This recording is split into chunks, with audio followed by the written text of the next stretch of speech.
सर्वात प्रथम सद्गुरूंना वंदन करते आणि मग सुरुवात करते.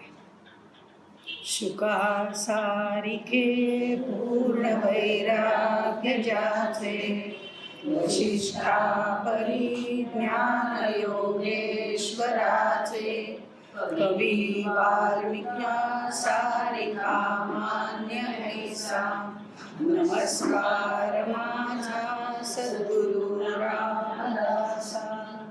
जय जय रघुवीर समर्थ.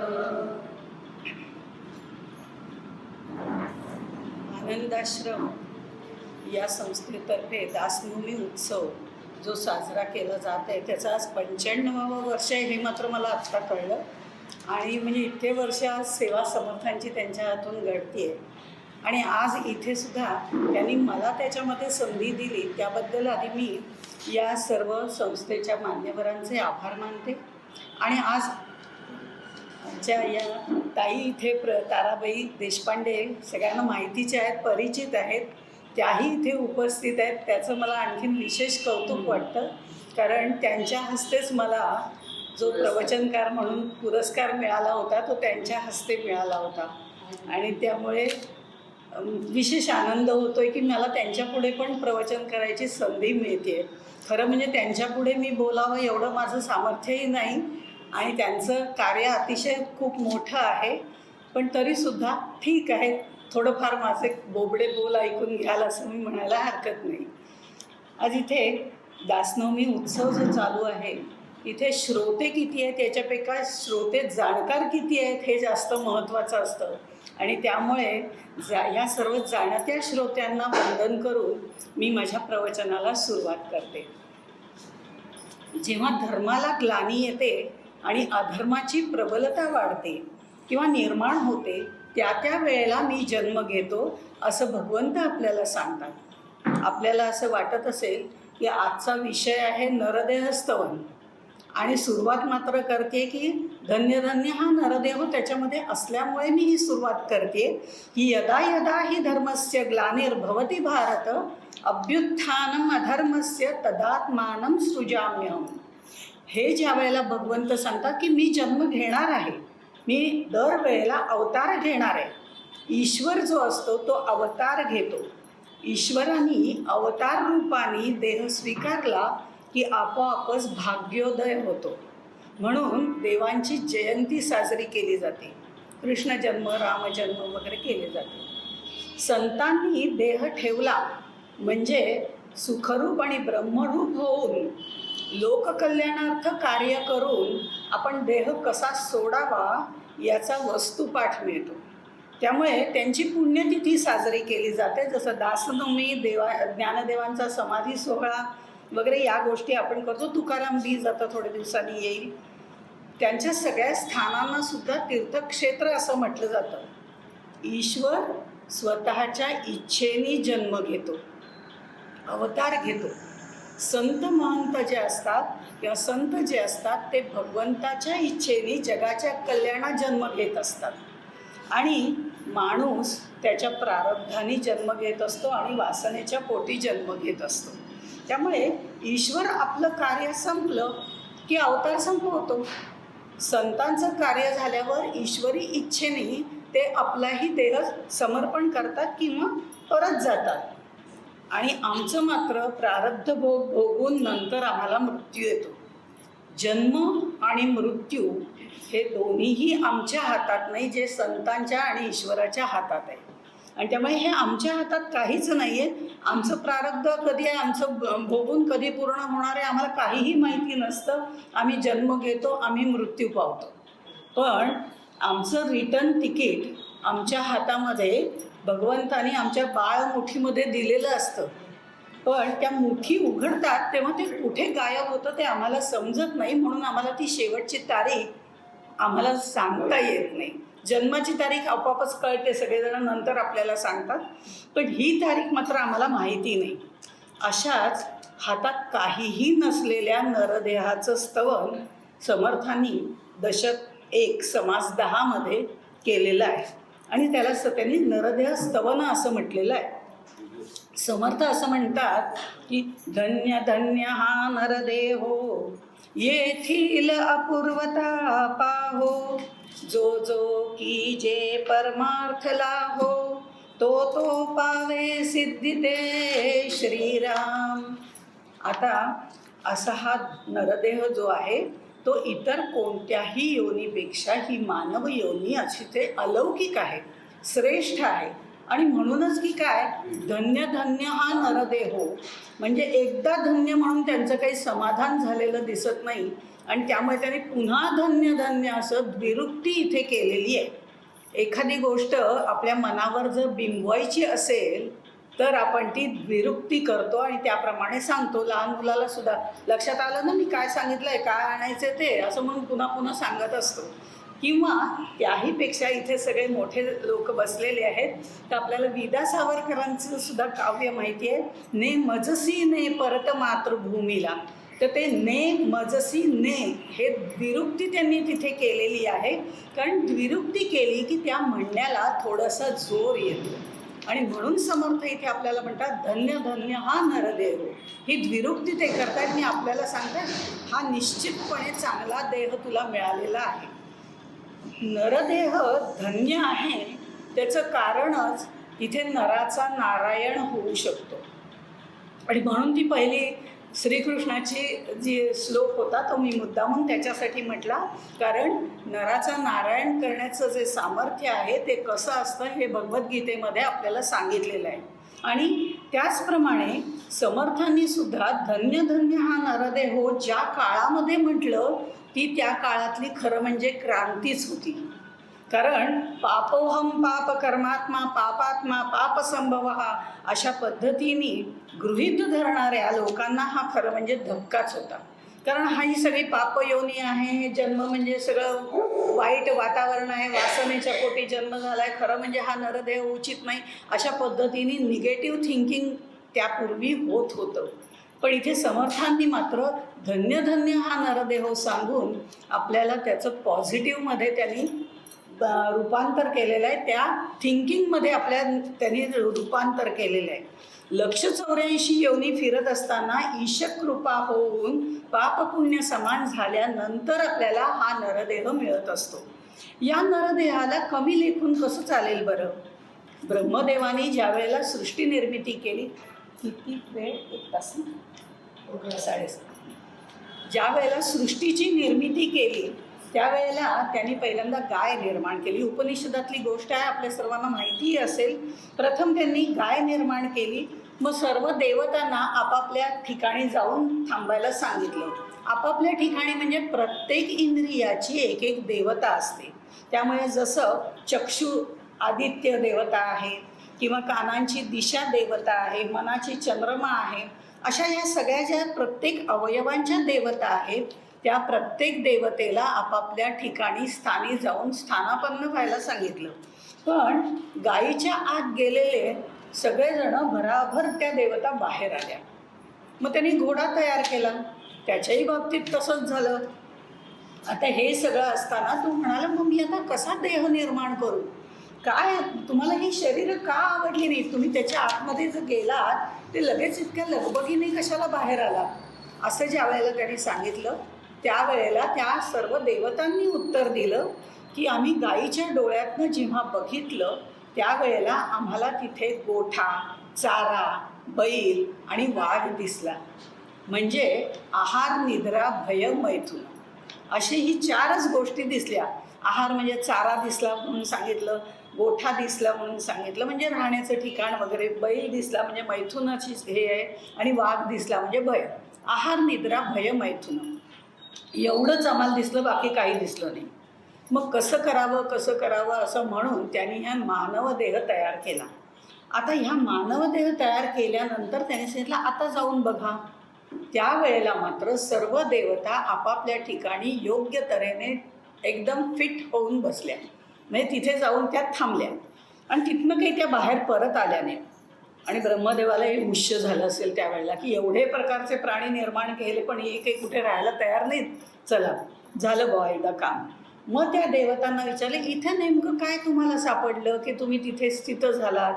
त्यावेळेला त्याने सांगितलं की आहार निद्रा भय मैथुन या 4 गोष्टी आम्हाला दिसल्याच, पण त्याहीपेक्षा ज्याने त्याला निर्माण केलं आहे त्याला जाणण्याची शक्तीसुद्धा त्याच्यामध्ये आम्हाला दिसली. इतकंच नाही, या विश्वाचा निर्माता कोण आहे हे जाणण्याचा जो ज्ञानाचा उदय आहे तोही आम्हाला त्याच्यामध्ये दिसला. म्हणून आम्हाला इथे राहायला आवडतं. असा हा धन्य धन्य नरदेह आहे की आपल्या आतच सर्व देवता स्थित आहे. त्यामुळे ह्या सगळ्या ह्याच्यात खरं म्हणजे मनुष्याला सुद्धा प्राणीच म्हणतं. म्हणजे घोडा हा प्राणी, गाय ह्या प्राणी, तसं मनुष्य प्राणी असं त्याला म्हणतात. त्याच्या मागे सुद्धा एक विचार आहे की बऱ्याच वेळा तो प्राण्यांप्रमाणे वागतो आणि विवेक विचार न करता अशा तऱ्हेने वागतो, म्हणून त्याला मनुष्य प्राणी असंही म्हटलं जातं. पण हा सगळ्या प्राण्यांपेक्षा श्रेष्ठ आहे, म्हणून समर्थांनी त्याला धन्य धन्य असं म्हटलेलं आहे. आता याची अपूर्वता पहा हो, कारण 184 योनीमध्ये जाऊन जे कधीही साध्य होत नाही ते मात्र याला इथे साध्य होतं, या नरदेहामध्ये साध्य होतं. कारण नरदेह ही कर्मयोनी आहे. ह्या मुक्ती आणि मोक्षाचा मार्ग इथे आपल्याला सापडतो, जो इतर कोणत्याही प्राण्यांमध्ये आपल्याला सापडत नाही. कारण देवयोनी ही सुद्धा भोगयोनी आहे आणि इतर प्राण्यांची योनी ही थोडी नीच प्राण्यांची अशी योनी म्हणता येईल. पण मनुष्य देह ही कर्मयोनी आहे आणि म्हणून हा नरदेह काय काय करू शकतो किंवा त्यांनी काय काय केलं पाहिजे हे ह्या समर्थांनी ह्या संपूर्ण समासामध्ये आपल्याला सांगितलेलं आहे. ह्या ओव्यांमध्ये सांगताना सुद्धा ते म्हणतात एक मनोसिद्ध, एक वाचा सिद्ध, एक अल्पसिद्ध, एक सर्वसिद्ध, किंवा एक नवविधा भक्ती मार्गे गेले वगैरे अशा पद्धतीने सगळं त्यांनी वर्णन केलेलं आहे. जवळजवळ 25 ओव्यांपर्यंत हे वर्णन आहे. या सगळ्या ह्याच्यामध्ये मनुष्य काय काय करू शकतो आणि ते कळण्यासाठी म्हणून त्यांनी या सगळ्या ओव्या दिलेल्या आहेत की या नरदेह प्राप्त झाल्यानंतर आपण या सगळ्यांप्रमाणे कार्य करू शकतो, चांगल्या गोष्टींनी आपल्याला घडवू शकतो. मग नवविधा भक्ती करा, सिद्धी प्राप्त करा, किंवा योग हठयोग वगैरे ते सांगितलेलं आहे, नवविधा भक्ती सांगितलेली आहे. पण हे सगळं वर्णन त्यांनी आपल्यासाठी केलेलं आहे की आम्ही या सगळ्या गोष्टी करू शकतो अशा पद्धतीने सांगितलेलं आहे. पण तरीसुद्धा मला असं वाटतं की याच पद्धतीने जर सांगत गेलं समास, तर उंदीर पाली वगैरे हे सुद्धा याच्यामध्ये आहेच या समासामध्ये. ज्यांनी दासबोध वाचलं असेल, अर्थात इथे दासबोध वाचणारे बरेच लोक आहेत, तर त्यामुळे त्यांना हे सगळं माहिती असेल. तर आपण थोडं वेगळ्या पद्धतीने या नरदेहाचा विचार करावा असं मला वाटलं. कारण ह्याला धन्य धन्य म्हणण्यात ते पहिल्या ओवीतच या सगळ्या समासाचा सारांश भरलेला आहे. तर त्यामुळे ही इतर प्राण्यांसारखी नीच योनी नाही आणि देवासारखी भोगयोनीसुद्धा नाही आहे. त्यामुळे इथे कर्मयोनी आहे आणि म्हणून ती सगळ्यात श्रेष्ठ आहे. तर आपल्याला कर्म करणं भागच आहे आणि त्यामुळे या 4 मुक्ती मिळवण्यासाठी सुद्धा आपल्याला कर्म करावं लागतं. ते कशा पद्धतीने हे नवविधा भक्तीमध्ये सांगितलेलं आहे. पण हे जे आहे हे नरदेहच म्हणून नरदेह सर्वश्रेष्ठ, नाना देहांमध्ये वरिष्ठ, जयाचेने चुकले आरिष्ट यमयातनेचे असं जे म्हटलेलं आहे ते कारण हे मोक्षाचं द्वार आहे. या नरदेहामध्ये 5 कर्मेंद्रिय, 5 ज्ञानेंद्रिय आहेत. पण या 10 इंद्रियांची बुद्धी ही अध्यक्ष आहे. बुद्धी ही अध्यक्ष आहे आणि मन पंतप्रधान आहे. मन की बात. त्यामुळे म्हणजे आत्ता मी तुम्हाला माझी मन की बात सांगते की हे जे सगळे आहेत, ही 10 इंद्रिय जी आहेत याची अध्यक्ष बुद्धी आहे आणि मन हे पंतप्रधान आहे. ज्ञानेंद्रिय सर्वांना मदत करतात आणि कर्मेंद्रिय ही सांकाम्या बाळूसारखी सगळी कामं करतात. पण विचार करणारी मात्र बुद्धी असते, ती डोकं लढवते, पण ऐकतात मात्र सगळं मनाचंच.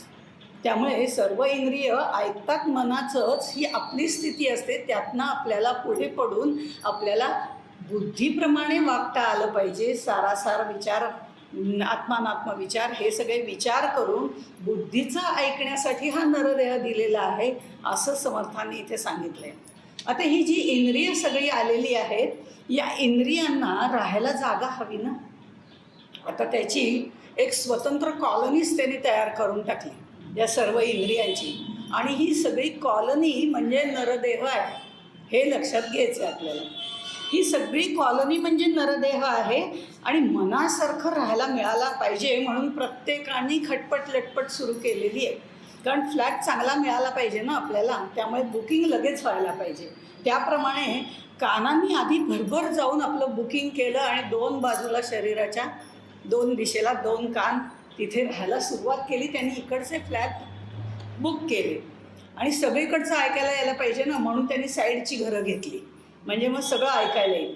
जीप काय आहे, जीप जरा श्रीमंतच होती, त्यामुळे तिने सिक्युरिटीला प्रेफरन्स दिला आणि आतल्या बाजूला सुरक्षित राहता यायला पाहिजे म्हणून 32 दातांचं कंपाऊंड घालून ठेवलं.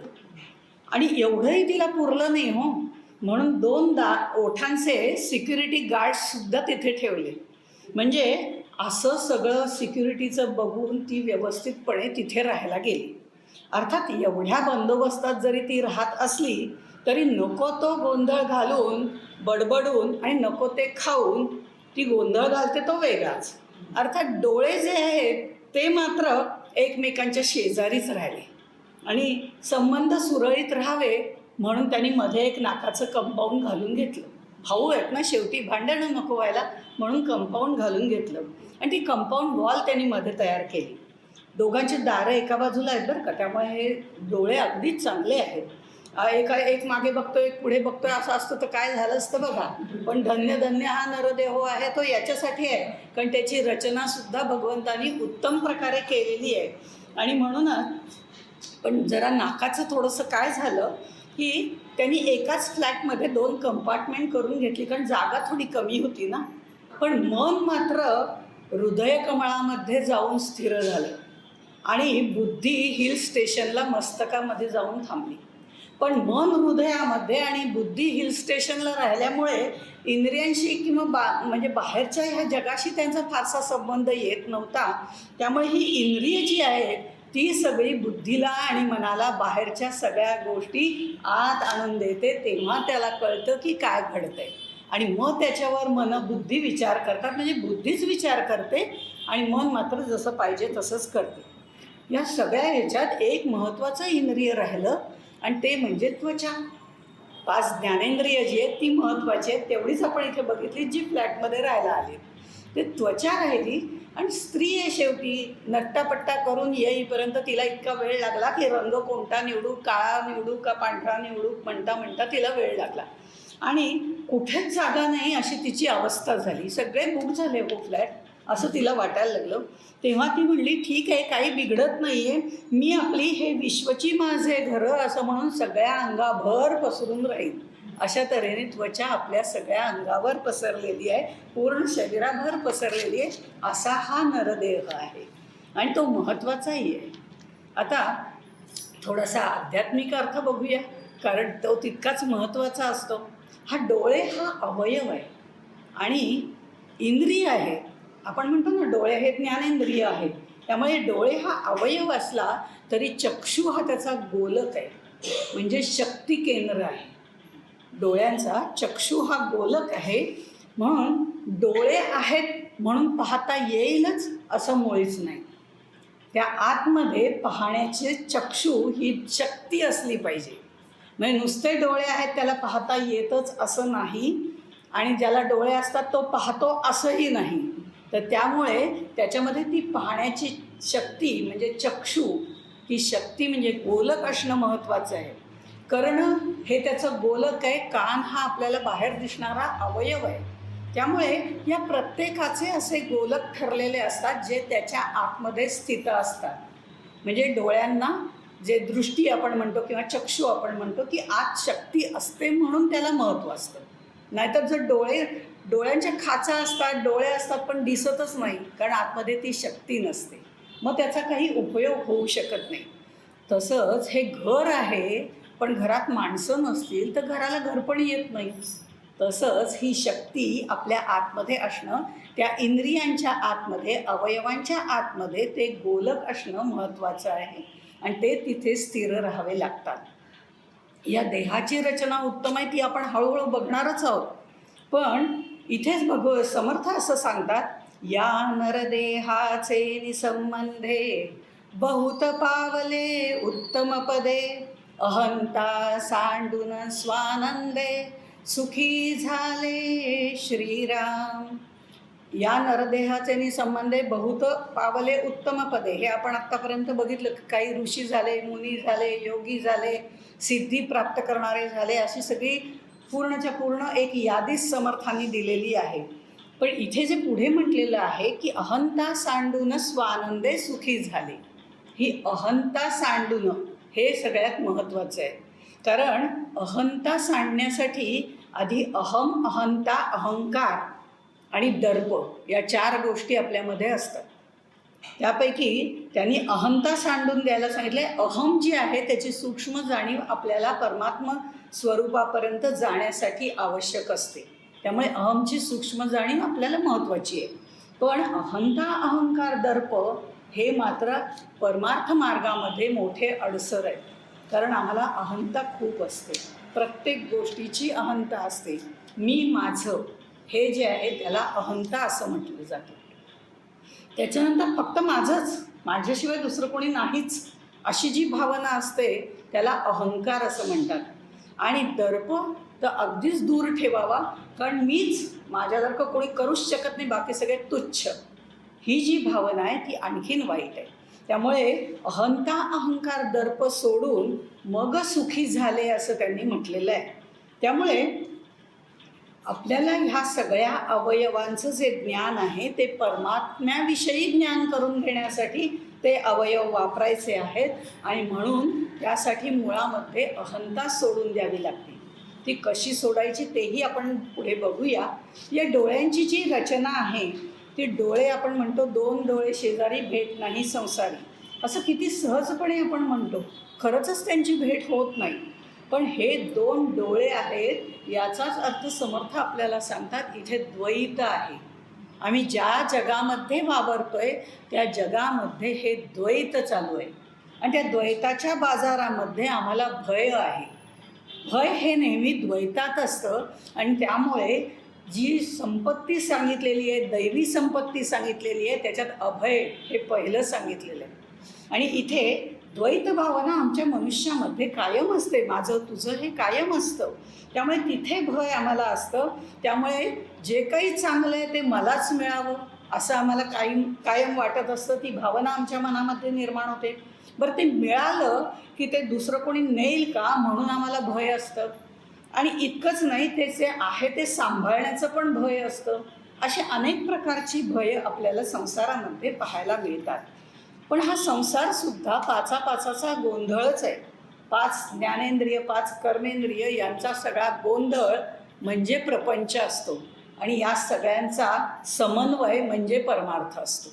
हे आपण लक्षात घ्यायचं आहे. आणि ह्या परमार्थाकडे वळायचं आहे, परपंचाकडे नाही. अशा रीतीनेच आम्हाला हा देह धन्य करता येतो, उत्तम रीतीने त्याचं साध्य करता येतं. आता आम्ही जर या प्रपंचाच्या आसक्तीमध्ये, प्रपंचामध्ये गोंधळून गेलो, गुरफटून गेलो, तर जे द्वैत निर्माण होतं त्या द्वैतात तू गुंतून जातोयस, तर तुला भगवंताची भेट होणार नाही. हे 2 डोळे आपल्याला सांगत असतात. मग ते काय सांगतात, तुला चक्षु दिलेत ना, आतले चक्षु दिलेत ना, अशी शक्ती दिली ना, मग ती शक्ती जी आहे ती अंतर्मुख कर. बुद्धीचं वरदान तुला दिलेलं आहे, त्या ह्यानी आपले ज्ञानचक्षु तयार कर. आणि 2 डोळे जरी असले तरी दिसतं एकच ना. असे 2 डोळ्यांना 2 वेगवेगळी माणसं दिसत नाही, दिसतं एकच. म्हणजे या 2 डोळ्यांना एकच पाहण्याची शक्ती देणारा जो आहे त्याचं रूप त्या डोळ्यांनी पहा. आपोआपच तू द्वैताकडनं अद्वैताकडे जाशील, एकत्वाकडे जाशील. अशा पद्धतीने या 25पर्यंतच्या ज्या ओव्या आहेत त्या परोपकारी झिजवून त्याचं सार्थक करावं असं समर्थांनी याच्यामध्ये सांगितलं आहे. पण हे करताना तेथे पाहिजे अधिष्ठान भगवंताचे. त्यामुळे ते असणं महत्त्वाचं आहे. ते असेल तरच आपण ह्या बाकीच्या गोष्टी करू शकतो. अन्यथा द्वैतामध्ये राहून परोपकार केला तरी, आता मी केलं आहे ना एवढे उपकार त्याच्यावर, त्याने नको का माझ्यावर करायला अशी अपेक्षा ठेवतो. म्हणजे इथे हे उपकार खरे नव्हे. म्हणजे परोपकारी झिजवून देहाचे सार्थक करावे म्हणतात, ते सार्थक होणार नाही. तिथे ज्या वेळेला अपेक्षा नसते त्यावेळेला त्याचं सार्थक होऊ शकतं.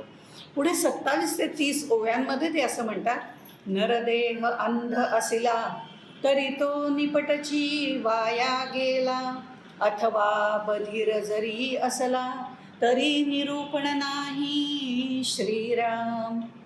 नरदेह जर आंधळा, पांगळा, थोटा असा असेल तर परमार्थासाठी काहीही उपयोगाचा नाही, असा हा याचा सरळ सरळ अर्थ झाला. पण समर्थांना नक्की असंच म्हणायचं आहे का? तर नाही, असं मुळीच म्हणायचं नाही आहे. त्याचं कारण हे आहे की अंध आहेत, पण प्रज्ञाचक्षू असणारे गुलाबराव महाराज आहेत, त्यांचं काय? कूर्मदास आहे, त्याचं काय? मग ते पांगळे आंधळे आहेत म्हणून त्यांनी केला नाही की काय परमार्थ? तर समर्थांचं म्हणणं असं मुळीच नाही आहे. समर्थांनी असं म्हटलेलं आहे, हाताने दान देत नाही तो थोटा आहे, मुखाने नाम घेत नाही तो मुका आहे, पायाने तीर्थाटन करत नाही तो पांगळा आहे. मग ह्या सगळेजण जे आहेत हे डोळे असून आंधळे आहेत, अशा पद्धतीने कान असून बहिरे आहेत आणि भगवंतानी दिलेल्या या अवयवांचा योग्य उपयोग न करणारा थोटा, पांगळा, लुळा वगैरे आहे. कारण हा जो प्रत्येक अवयव आपल्याला दिलेला आहे तो भगवंतानी त्याची निर्मिती केलेली आहे आणि ती निर्मिती केलेली आहे ती आपल्याच उद्धारासाठी केलेली आहे आणि बुद्धी आणि हास्य याचं वरदानसुद्धा दिलेलं आहे. मग हे अवयवसुद्धा आम्हाला शिकवत असतात की आपण काय करायचं. आपल्याला खरं म्हणजे कुठे बाहेर जायची सुद्धा आवश्यकता नाही, निसर्गही शिकवतो. आता यांनी बरंचसं निसर्गाच्या संदर्भात पानं फुलांचं वगैरे सांगितलं, त्याचाही उपयोग आपण बघितल्यावर ते दुसऱ्यासाठीच आहेत ना. त्या झाड असं म्हणत नाही कडुलिंबाची पानं नेऊ नको बरं का, मला पाहिजेत ती, असं नाही म्हणत नाही. कडुलिंबाचीही नाही आणि कढीलिंबाची पण नाही. तशा पद्धतीने ती त्याचा वापर करण्यासाठीच तो वृक्ष आपल्यासाठी तयार झालेला असतो. तसंच हे अवयव आपल्याला शिकवत असतात. त्याच्यामध्ये नाकसुद्धा आहे ना. नाक म्हणजे न अकम, खरं जर त्याचा संधी फोडली तर त्याचा अर्थ थोडा वेगळा होतो. न अकम, अकम म्हणजे दुःख, दुःख नाही ते नाक असं पण म्हटलं जातं. आता खरं दुःख नाही ते नाक ह्याचा अर्थ इथे आपल्या या नाकाशी काय जोडायचा? तर तसं नाही आहे, कारण हा धन्य धन्य नरदेह आहे.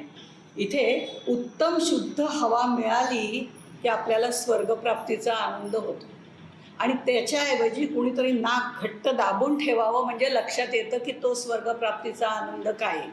कारण नाक दाबून ठेवलं तर जीव घुसमटतो. त्यामुळे आपल्याला आता जोपर्यंत हवा शुद्ध मिळते आणि फ्री ऑफ चार्ज मिळते तोपर्यंत काही प्रश्न नाही आहे. त्याच्यावर चार्ज लागायला लागला तर पुढे प्रश्न येईल आणि म्हणून ती हवा शुद्ध राहावी याचं कर्तव्य आपणच करायचं असतं. असो, तर मोकळेपणामध्ये सुख आहे हे इथे नाक आपल्याला सांगतंय. याचाच अर्थ असा आहे की मुक्तीमध्ये सुख आहे, मोकळेपणा, पूर्णपणे मोकळं देही असून विदेही झाल्यावर होणारा जो मोकळेपणा आहे ती मुक्ती आहे, ते मोक्ष आहे. जरी शरीरात राहत असलो तरीसुद्धा तो मोक्ष महत्त्वाचा आहे. इथं नागपुड्यासुद्धा दोन आहेत हो. ते सुद्धा द्वैतच दाखवतात की जोपर्यंत संसारामध्ये गुंतशील तोपर्यंत द्वैतात राहायचं आहे, पण प्राणायामाने त्याच्यावर नियंत्रण ठेवलंस म्हणजेच इंद्रियांवर जर नियंत्रण ठेवलंस तर सुख सुखच आहे. आणि इंद्रिय जर आपल्या अधीन ठेवायची असतील तर सुख आहे आणि जर इंद्रियांवर आपलं नियंत्रण नसेल तर सगळं दुःखच आहे. कारण आपण त्याच्या आहारी गेलेलो असतो, खाणेपिणे आपल्याला आनंदी आनंदच सगळा वाटत असतो. पण काय असतं, हे नाक आपल्याला जरी असं शिकवत असलं तरी प्रपंचामध्ये मात्र आम्ही या नाकावर टिचून काही गोष्टी करत असतो ते वेगळं. आपल्याला तिकडे वळायचं नाही आहे, कारण आपल्याला चांगल्या गोष्टी फक्त इथे आपल्याला पाहिजे आहेत. नाकावर रागसुद्धा येतो हो आमच्या. त्यामुळे क्रोध आवरला तरीसुद्धा पुष्कळ गोष्टी साध्य होतात. हे नाक आपल्याला दाखवून ठेवतं आणि ते सांगतं असं नाकावर टिचून काहीही अहंकाराने करण्याची आवश्यकता नाही. असे अनेक लोक आहेत जे तुझ्यापेक्षा चांगलं कार्य करणारे आहेत, पण आम्हालाच खूप गर्व असतो की आम्हीच करणारे आहोत. हा अहंकार आपल्याला दूर करावा लागतो. आता वाणी हे मुखाचं काम करत असते. मुख जे असतं त्यातून वाणी उच्चारली जाते, त्यामुळे वाणीचं काम करणारं मुख असतं. आपण हे नाम मुखाने घ्यायला पाहिजे. खाणं हे तोंडाचं काम आहे बरं का. मुखाने खातो असं वगैरे म्हणत नाही. मुखाने नामस्मरण घेतो आणि तोंडाने खातो, हा फरक आहे त्याच्यामध्ये, तोंड आणि वाणी. आणि फरकच बघा ना, आपण विवेकानंद असं म्हणत असत की तुमच्या मुखातून बाहेर पडलेला प्रत्येक शब्द, तुमच्या हातून घडलेलं प्रत्येक कर्म आणि तुमच्या मनात आलेला प्रत्येक विचार तुमचं भवितव्य घडवत असतो. म्हणजे मुख, हात आणि बुद्धी यांचा मेळ असणं आवश्यक आहे. मन, मनगट, मेंदू हे त्यांचेही शब्द आहेत, विवेकानंदांचेही शब्द आहेत. म्हणजे योग्य प्रसंगी योग्य बोलणं, योग्य संवाद साधणं आवश्यकच आहे. आणि या सगळ्या ह्याच्यामध्ये बोलणं आणि खाणं या दोन्ही गोष्टी म्हणजे जिभेशी निगडीत आहेत. जीभ जी आहे ती गोड बोलून आपलं कामही करून घेते आणि वाईट बोलून माणसांना तोडण्याचं सुद्धा काम करते. वाणीची देवता जर बघितली, म्हणजे आध्यात्मिकदृष्ट्या जर आपण बघितलं, तर वाणीची देवता ही अग्नी आहे. आणि त्यामुळे प्रेमाने बोलून अग्नीसारखी ऊब देणारी सुद्धा वाणी आहे आणि जळजळीत शब्दाने दुसऱ्याला जाळणारी सुद्धा वाणीच आहे. त्यामुळे हे सामर्थ्य दोन्ही तिच्यात आहे. कुठलं सामर्थ्य आपण वापरायचं हे आपल्या हातात आहे. त्यामुळे आपली जी घडण आहे त्याचं कामच हे आहे. जर ते चांगल्या दृष्टीने आपण बघितलं तर त्यासारखी अनेक कामं जी पहिल्या 25 ओव्यांमध्ये समर्थांनी सांगितलेली आहेत, सायुज्य मुक्तीपर्यंत 4 मुक्ती आम्ही भोगू शकतो, इथपर्यंत आम्ही प्रवास करू शकतो असं त्यांनी सांगितलेलं आहे.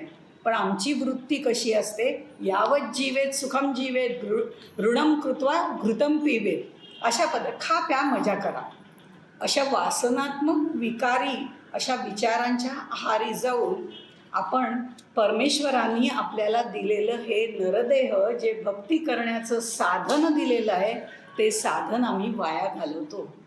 त्यामुळे असं करू नये. आणि संत सज्जन हे आपल्याला वारंवार सांगत असतात की हे नरदेह सत्कर्माचं फळ आहे, दुर्लभ आहे, आणि म्हणूनच आपण त्याचा योग्य तो उपयोग केला पाहिजे. इतर प्राण्यांना जर आपण बघितलं, इतर प्राण्यांचं जर आपण बघितलं तर ते वेगवेगळे आवाज काढतात, त्यांना बोलता येत नाही. पण मनुष्याला बोलता येतं, ही त्याला देणगी आहे. ही जशी त्याला देणगी आहे तसंच श्रवणाचं जर कार्य बघितलं तर आपण परीक्षिती राजाचं जर उदाहरण घेतलं, श्रवणी जसा गुण परीक्षितीचा असं म्हटलं जातं, तर आपल्या सगळ्यांना माहिती आहे की त्यांनी भागवत कथा 7 दिवसात ऐकल्यामुळे परीक्षिती जो राजा आहे त्याला मुक्ती मिळाली. किती सोपं आहे नाही का. ताई तर कित्येक वेळा भागवत सांगतात, 7 दिवस प्रवचन कीर्तन या माध्यमातून सांगत असतात. आणि हे सगळं सांगत असताना आम्हाला मात्र काही मुक्ती मिळत नाही बरं का.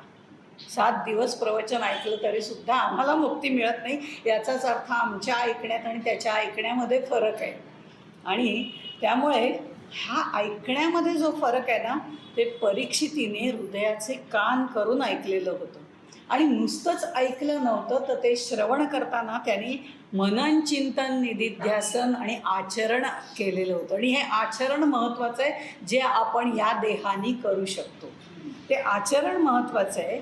आणि ही स्थितीच कल्याण स्वामींची सुद्धा होती की त्यांनी दासबोध ज्या वेळेला समर्थांनी सांगितला आणि त्यांनी ते मनाचे कान करून हृदयाची लेखणी करून ज्या वेळेला ऐकला आणि लिहिला, त्यावेळेला तो त्यांच्या मनामध्ये कायमचा ठसला. हे ऐकणं जे आहे ना, ते महत्त्वाचं आहे. आणि त्यामुळे आपल्या कानांची जर रचना बघितली तर हे कान जे आहेत ते 2 बाजूला 2 फ्लॅट घेतलेत असं मी मगाशीच सांगितलं. पण हे 2 बाजूला 2 असणारे आहेत ना, तो स्ट्रेट हायवे आहे. या कानाने ऐकून त्या कानाने सोडून देता येतं. आणि ज्या गोष्टी आवश्यक असतात, हिताच्या असतात, चांगल्या असतात, श्रेयस असतात, त्या आम्ही बाद झालं आता इकडून ऐकतो तिकडून सोडून देतो, स्ट्रेट हायवेवरनं त्यांना सोडून देतो. पण त्या जर हृदयात उतरवायच्या असतात त्या मात्र आपल्याला व्यवस्थितपणे खरं म्हणजे हृदयात उतरवायला पाहिजे.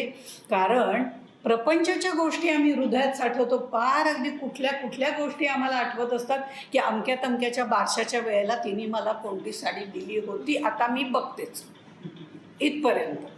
इतकं आमच्या लक्षात राहतं, कारण ते आम्ही ठासून भरलेलं असतं आमच्या हृदयामध्ये. पण ते भरण्याची आवश्यकता नसते. आमच्या कानावरती अनेक प्रकारचं श्रवण म्हणजे आम्ही करत असतो. सकाळी उठल्यापासनं दूधवाला आहे, पेपरवाला आहे, कामवाली बाई आहे, शेजारची मैत्रीण आहे, सगळ्या गोष्टी आम्ही ऐकत असतो. पण ते सगळं ठेवण्याची गरज नाही. ते स्ट्रेट हायवेवरनं सोडून द्यायचं असतं खरं म्हणजे. आणि ज्या हिताच्या गोष्टी आहेत, श्रेयस्स गोष्टी आहेत, त्या मात्र आपल्या हृदयामध्ये उतरवायच्या असतात.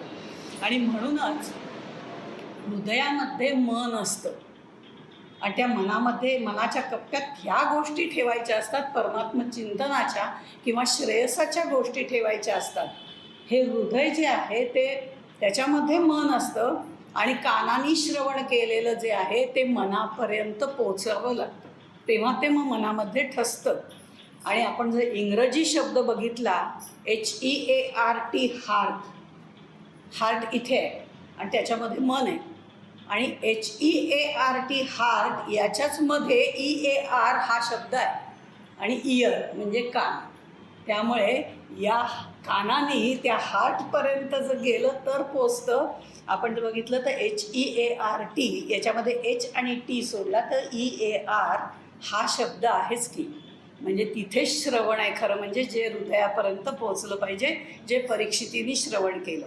मानसुद्धा आमची तशीच आहे. कंठ पुढे असतो, त्यातनं चांगलं बोलावं खरं म्हणजे. आणि मान आहे तो सगळा पाठीमागे ठेवायचा. पण आम्ही मान म्हणजे पूर्णपणे त्या मान कसा पाहिजे याच्या मागेच आम्ही फिरत असतो. सर्वसामान्य माणसाला खुर्चीचा मान, आदरातिथ्याचा मान, नात्याचा मान, आपल्या इज्जतीचा मान, आमच्या बुद्धीचा मान किती सांगावे तेवढे कमी आहे. खरं तर समर्थांनी ते सांगितलं की ती मागे ठेवलेली आहे मान, पण आम्ही नेहमी तिलाच पुढे ढकलत असतो.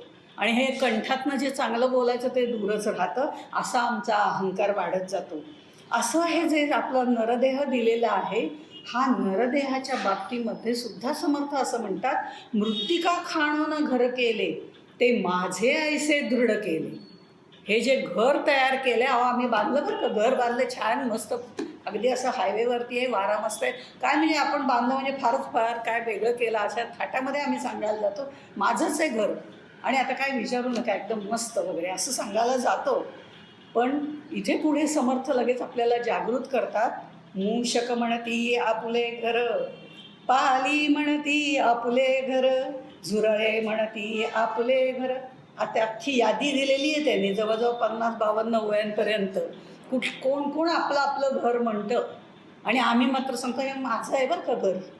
काही नाही. जो उघड्या हाताच्या मुठी ठेवून जो तू आलायस, येताना काही आणलेलं नाहीस, जातानाही काही नेणार नाही, पण माझं माझं म्हणून म्हणून मात्र त्याच्यातच जो रममाण होतोय, हा अहंकार, हा ताठा आमचा आम्हीच वाढत असतो. इतकंच नाही, हा नरदेह मी माझा माझा म्हणतोय, पण तो सुद्धा पंचमहाभूतांचा आहे. तो त्याला कधी ना कधीतरी परत द्यायचं आहे, कारण आमचं रिटर्न तिकीट काढलेलं आहे. मग इथे सुद्धा जोपर्यंत आहे तेव्हा सुद्धा मी म्हणून, मी संध्या कोलटकर, मी अमके ठिकाणी राहते, मी अमकं करते, इतक्या गोष्टी मी सांगत असते. पण समर्थ असं म्हणतात, अरे ते मी म्हणतेस तो नरदेहही तुझा नाही आहे. का नाही आहे? कीड लागे दातांसी, नाही का, कीड लागे डोळ्यांसी, किंवा पुढे त्यांनी म्हटलेलं आहे, पोटामध्ये जंत होती, उवा मस्तकी भक्षिती. इतकं बारीक निरीक्षण समर्थांनी केलेलं आहे की ज्या देहाला मी माझं म्हणते तो देहसुद्धा खरं म्हणजे माझा नाही आहे, तो पंचमहाभूतांचा, त्याचा त्याला परत करायचा आहे. पण त्या देहाचा सुद्धा मी लांब म्हणजे असं खूप प्रेमाने त्याला बांधून ठेवते. आणि म्हणून समर्थ असं म्हणतात, सांग नरदेह जोडले आणि परमार्थ बुद्धी विसरले, ते मूर्ख कैसे भ्रमले माया जाई श्रीराम. अशा तऱ्हेने हे नरदेह एवढा प्राप्त झालेला असून सुद्धा ही परमार्थ बुद्धी संपूर्ण विसरलेले आहेत, अशांना त्यांनी मूर्ख असं म्हटलेलं आहे. आम्ही उठसूट कुणालाही मूर्ख म्हणतो, तसं समर्थांनी म्हटलेलं नाही आहे. जे परमार्थ मार्ग विसरले ते मूर्ख कैसे भ्रमले असं त्यांनी म्हटलेलं आहे. आणि त्यामुळे असं आता मूर्ख व्हायचं कशानं व्हायचं हे आमच्या हातात आहे. त्यामुळे हा ज्या सगळ्या ह्या समासामध्ये जरी त्यांनी ह्या बारीक बारीक गोष्टी सांगितल्या असल्या तरी त्या प्रत्येकात खूप मोठा अर्थ दिलेला आहे. कारण 10 वेळा जेव्हा आम्ही वाचतो की हे घर माझं नाही आहे, त्यावेळेला आमच्या लक्षात येतं की हे सोडून आम्हाला केव्हा तरी जायचं आहे. त्यावेळेला कोणी आमच्याबरोबर घर तू बांधलंस ना घेऊन जा म्हणणार नाही आहे, किंवा नरदेह जो आहे तो सुद्धा आम्हाला सोडून जायचं आहे. मग जोपर्यंत आहे तोपर्यंत तो सार्थकी का लावायचा नाही, हे त्यांना आम्हाला ह्या समासातनं सांगायचं आहे. आम्ही ते आपलं पहिल्यांदाच जेव्हा वाचतो ना, तेव्हा मला पहिल्यांदा, अगदी मी खूप वर्षापूर्वी जेव्हा पहिल्यांदा हा समास वाचला, खूप मजा वाटली. या खरंच आहे, उंदीर म्हणती माझे घर, पाली म्हणती माझे घर, किती छान म्हटलं ना समर्थांनी. तेवढंच कळत होतं तेव्हा. जेव्हा वारंवार हा समास वाचला जातो त्यावेळेला लक्षात येतं की त्यांना नक्की काय म्हणायचं आणि आपल्याला काय सांगायचं आहे. आणि म्हणून असे समास जे आहेत, मूर्ख लक्षणाचा समास वारंवार म्हणावा, वाचावा, असं समर्थ असं के व्ही बेलसरे सांगतात. कारण त्यांनी असं म्हटलेलं आहे, हा समास वारंवार वाचा. कशाला? खरं तर मूर्खांचे समास वाचताना सुद्धा मला सुरुवातीला असं वाटलं होतं, काय लोक मूर्ख आहेत ना, म्हणजे मी नाही बरं का, लोक मूर्ख आहेत असं वाटलं होतं. पण जेव्हा मी वारंवार वाचलं तेव्हा कळलं की ह्याच्यात निम्म्यापेक्षा अधिक मूर्ख लक्षणं माझ्यामध्ये आहेत. तेव्हा कळलं म्हणजे ही त्यागायची आहेत असं समर्थ सांगताय. म्हणजे ह्या प्रत्येक गोष्टीमध्ये अर्थ आहे. आणि म्हणून आपण जर बघितलं तर ह्या सगळ्या देहामध्ये जर आपण विचार केला तर देव मस्तकी धरावा अवघा हलकल्लोळ करावा. हे मस्तकी कशाला धरायला सांगितलं आहे? हातात धरावा, कुठे बिघडलं? त्यांनी मस्तकी धरावा असं जे सांगितलेलं आहे ते डोक्यावर जेव्हा पाण्याचा हंडा घेऊन, एकावर एक 4 हंडे घेऊन जेव्हा बायका जातात तेव्हा जरूर पाहावं. ते त्याच सगळ्या चारीवरच्या डोक्यावरच्या हंड्यांचा आणि स्वतःचा तोल सावरत गप्पा मारत चाललेले असतात. मग हे जे तोल सावरणं आहे, हा तोल विचारांचाही सांभाळायचा असतो, मनाचाही सांभाळायचा असतो आणि आपल्या शरीराचाही सांभाळायचा असतो. त्यावेळेला हे काही येऱ्या गबाळाचं कामं नव्हे. त्यामुळे म्हणून हा जो देह, नरदेह आम्हाला मिळालेला आहे तो अत्यंत महत्त्वाचा आहे. आणि ह्याच्यामध्ये हे डोकं जे आहे ते ईश्वराचं कार्यालय आहे. त्यामुळे बुद्धी तिथे वास करते असं मी सांगितलं, ते ईश्वराचं कार्यालय आहे. कपाळ हे मंत्रालय आहे आणि हृदय हे शयनगृह आहे. आणि ते कसं शांत निवांत असतं, त्यामुळे सगळं झालं की शांत निवांत आपण हृदयाच्या ठिकाणीच होऊ शकतो. आणि त्याचा आधार मात्र ईश्वर असला पाहिजे. दिवसभर कर्मयोनी असल्यामुळे सतत कर्म करत जर शेवटी हृदयस्थ ईश्वराशी आपण जर गेलो, म्हणजे हृदयामध्ये त्याचं जे शयनगृह आहे तिथे आपण गेलो तर आपल्याला निश्चितपणे शांती मिळते. कारण मन जे हृदयामध्ये आहे ते त्याचं प्रतिबिंब आपल्याला दाखवत असतं. आणि म्हणून त्या हृदयामध्ये शांती असणं आवश्यक आहे. प्रतिबिंब हे उकळत्या पाण्यात कधी पडत नाही. क्रोध वगैरे असेल तर तिथं पडत नाही. मन शांत असेल तरच प्रतिबिंब पडू शकतं. हे 2 हातांनी आपण नमन करतो ते सुद्धा जर आपण बघितलं तर 2 हात तिसरं मस्तक असं आपण म्हणतो नेहमी, की अगदी ही नमन भक्ती सोपी आहे, पण ती इतकी सोपी नाही आहे. न मन करून ज्या वेळेला 2 हात जोडले जातात आणि त्यांचं ऐक्य साधलं जातं त्यावेळेला ती नमन भक्ती होते. तोपर्यंत नुसतंच नमन होतं जे आपण आलेल्या गेलेल्याला करत असतो ते.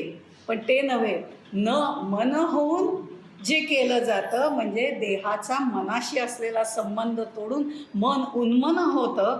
त्यावेळेला जो 2 हातांनी नमस्कार केला जातो ती नमन भक्ती होते.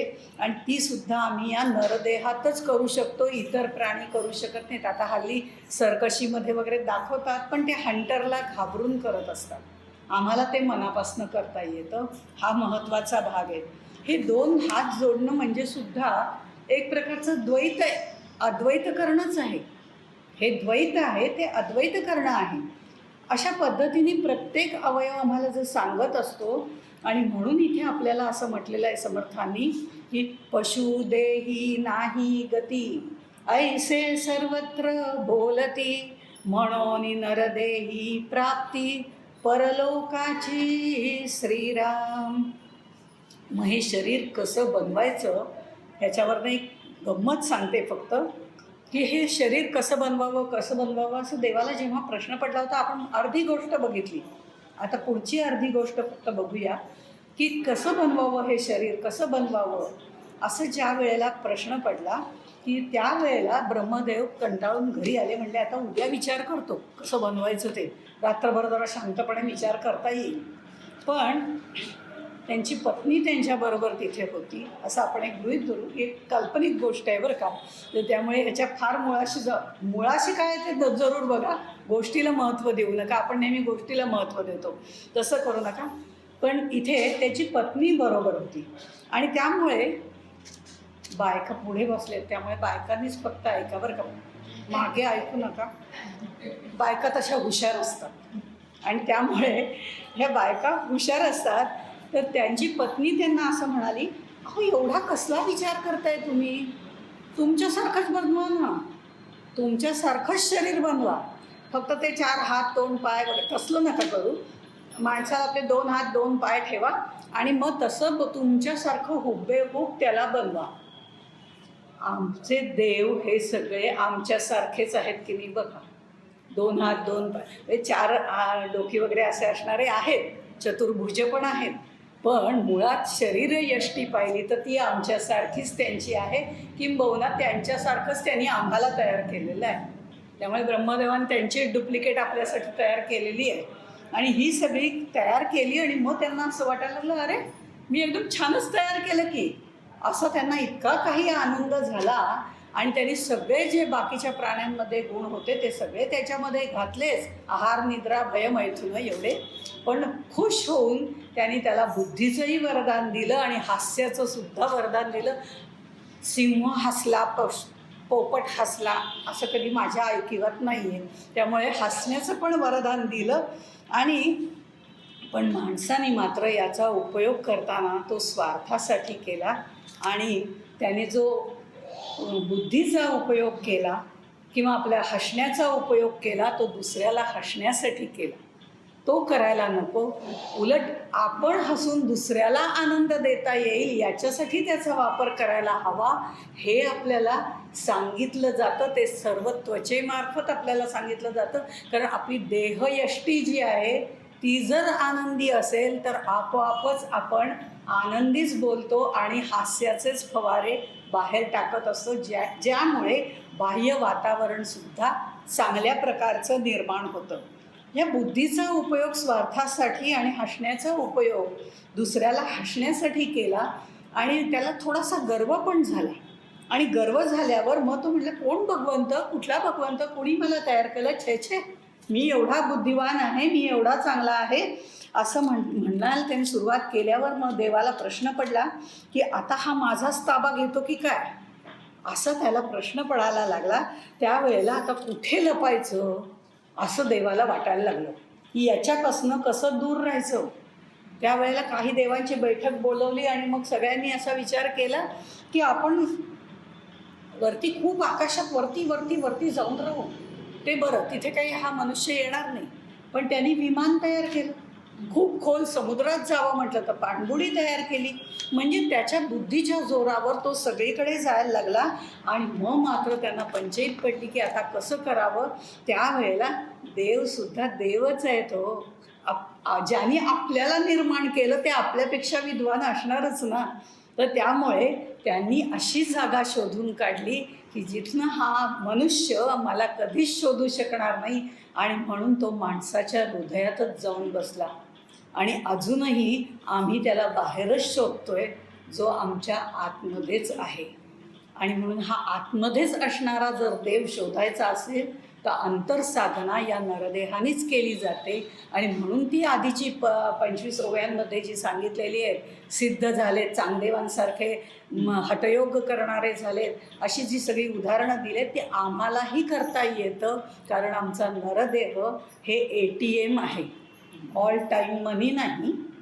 ऑल टाईम मनी नाही म्हणजे प्रपंचासाठी पैसे काढायचे की आम्ही ATMमध्ये जातो. पण इथलं ATM जरा वेगळं आहे बरं का. त्यात आम्ही व्यायाम डिपॉझिट केला तर आरोग्य आमच्यासाठी मिळतं. तसंच विश्वास डिपॉझिट केला तर आम्हाला प्रेम मिळतं. भक्ती डिपॉझिट केली की त्याची कृपा निश्चितपणे आम्हाला मिळते. अशा पद्धतीने ATM म्हणजे अपेक्षित ते मिळणारं फळ असं जे म्हटलं जातं, अपेक्षित ते मिळणारं ATM. अशा पद्धतीने आम्ही काय डिपॉझिट करायचं हे आमच्यावर अवलंबून आहे. त्यामुळे आम्ही काय डिपॉझिट करतो ते आम्ही ठरवायचं आहे आणि ते ठरवण्यासाठी बुद्धी आम्हाला दिलेली आहे. त्या बुद्धीचा त्याच्यासाठीच आम्ही वापर करायला पाहिजे. आणि ह्या ठिकाणी एक शेवटची गोष्ट सांगते आणि थांबते. परमेश्वराने हे जे सगळे प्राणी निर्माण केले, ते प्राणी त्या निर्माण करताना त्यांनी गाय बैल वगैरे सगळे निर्माण केले आणि म्हणे तुम्ही शेतामध्ये वगैरे राबून सर्व या माणसाची तुम्ही सेवा करा, असं सांगितलेलं आहे बरं का. की शेतामध्ये वगैरे राबा, त्यांना जे काही उत्पन्न पीक लागेल ते मिळवून देण्यासाठी तुम्ही कष्ट करा, तुम्हाला मी 60 वर्षाचं आयुष्य देतो. ते म्हणले कष्ट करायचे नको, आम्हाला 20 वर्षाचंच आयुष्य पुरेल. ठीक आहे म्हणला. कुत्रा होता, त्याला सांगितलं तू याचं रक्षण करत जा, याच्या घरादाराचं रक्षण करत जा, तुला मी आणखीनही 20 वर्ष आयुष्य देतो. तो म्हणतो नको नको, मला 10 वर्षच पुरे, राखणच करायची तर तेवढीच पुरे आहे. पुढे जाऊन माकडाला त्यांनी म्हटलेलं आहे की तू मग उड्या वगैरे मारून जरा माणसाची करमणूक कर, काही हरकत नाही, तुला मी जरा जास्तीचं आयुष्य देतो. तेव्हाही तो म्हणतो की नको, मला आपलं एक 10 वर्षच आयुष्य पुरे आहे.